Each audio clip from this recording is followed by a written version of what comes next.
믿음 가운데 한 주를 잘 보내고 계십니까? 사람은 육신을 가지고 있기 때문에 힘들게 살다 보면 쉼을 가져야 됩니다. 저는 어제 하나님께서 좀 쉼을 주셔서 좀 이렇게 오늘은 좀 편안하게 하루를 살 수 있을 것 같습니다. 사실은 목회자는 주일이 쉬는 날이 아니라 주일이 바쁜 날이다 보니까 평일 중에서 주로 이제 월요일에 목회자들이 많이 쉬는데, 사실 저도 이렇게 보면 월요일도 못 쉴 뿐만 아니라 이렇게 쉬는 날이 좀 없어요. 그래서 한 번씩 이렇게 좀 쉼을 가지는 여유가 필요하다고 생각됩니다.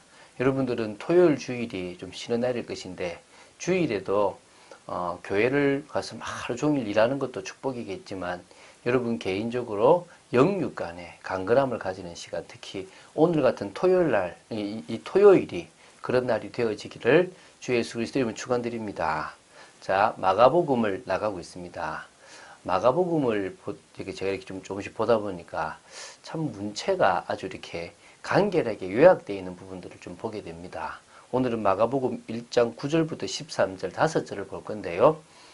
다른 마태복음이나 누가복음에는 한참 많이 기록한 거를 짧게 이렇게 딱 기록해 버립니다. 그래서 이걸 통해서 또 예수님의 일대기를 좀 봐나가고 예수가 그리스도인 사실을 믿고 그분의 능력을 힘입어 오늘도 예수 이름의 능력이 우리의 삶에 나타나게 되기를 바랍니다.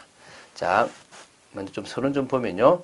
9절부터 13절은 예수님께서 직접 세례 요한에게 세례를 받으시고 광야에서 시험을 받으심으로 그리스도 사역, 메시아 사역을 구체적으로 준비하는 내용이 기록되어 있습니다. 그러니까 지금 아직까지 공생애를 제대로 시작했다기보다는 시작하기 전 단계로 보시면 됩니다.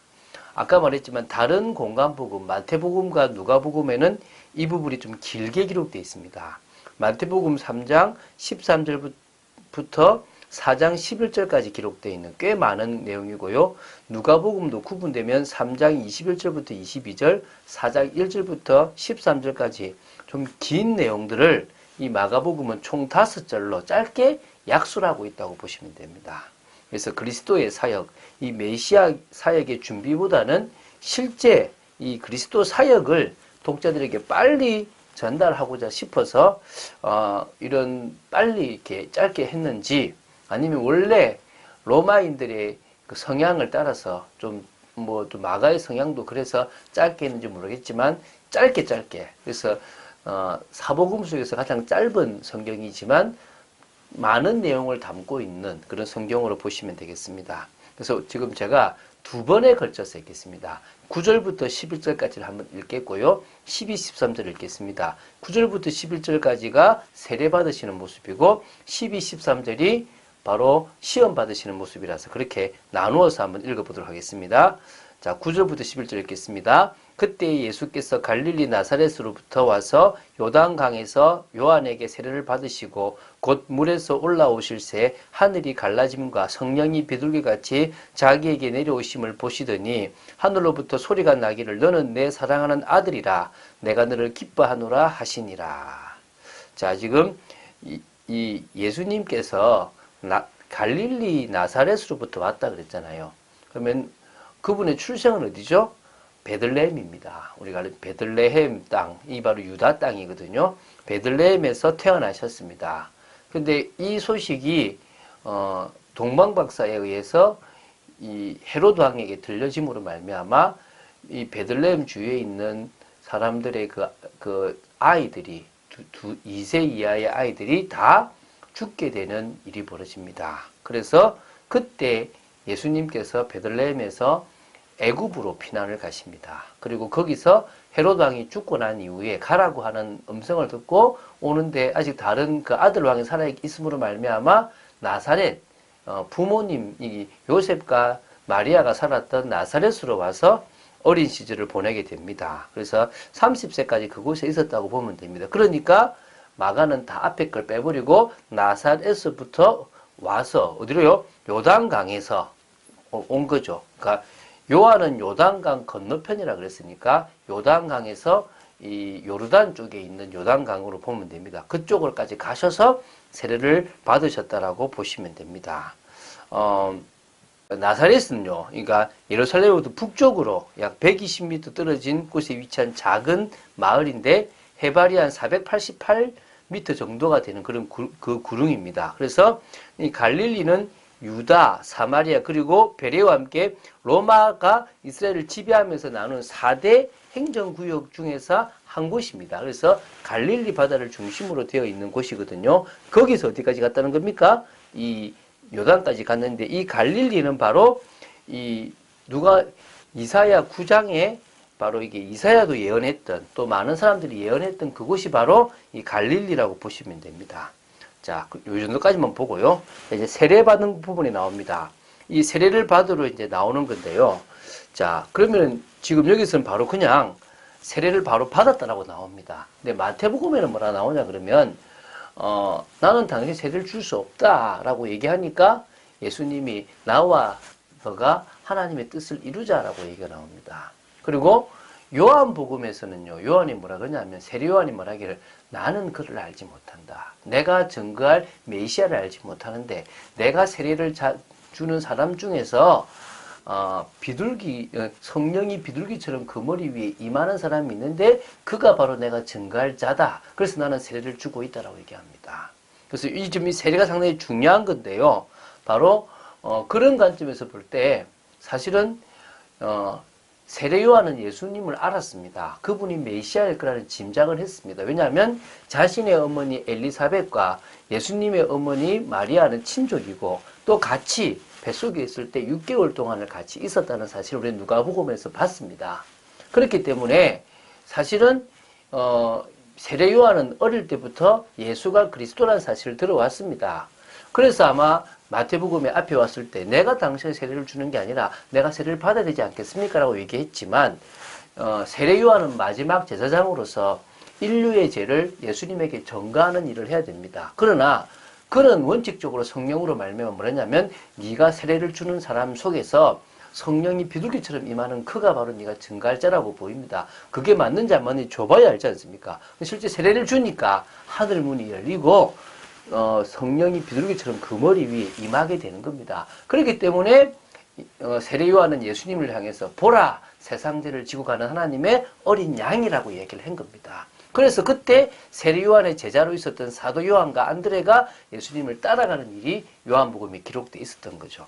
그런 내용들로 지금 우리가 요 내용을 보시면 되고요. 자, 그러면 예수님은 왜 세례 받았습니까? 예수님은 죄가 없는데 유대인들은 죄를 사함받기 위해서 세례를 받았다면 예수님은 죄 사함받을 이유가 없는데 왜 세례를 받았습니까? 그것은 바로 성령의 내려오심, 다시 말하면 기름 부음을 위해서 세례를 받으신 겁니다. 인류의 죄를 전가받기 위한 것도 있었고 왕, 제사장, 선지자로서의 삼중직을 감당하기 위해서 성령께서 그 머리 위에 임하시는 그 일이 있어야 되는 겁니다. 그게 바로 이 세례인 겁니다. 근데 지금 9절부터 10절까지 이런 때에 한 씬에 삼위 하나님이 다 등장합니다. 육신을 입으신 성자 하나님이 지금 물에 들어가셨고요. 올라오시자마자 하늘에서 갈라지면서 성령이 비둘기처럼 성령 하나님이 그 예수님의 머리 위에 임하셨고요. 11절에 하늘로부터 소리가 났는데 이는 내 사랑하는 아들이고 내 기뻐하는 자라는 소리가 나왔습니다. 대단한 일이죠. 그죠? 자, 이게 너무 기니까 짧게 넘어가겠습니다. 12, 13절입니다.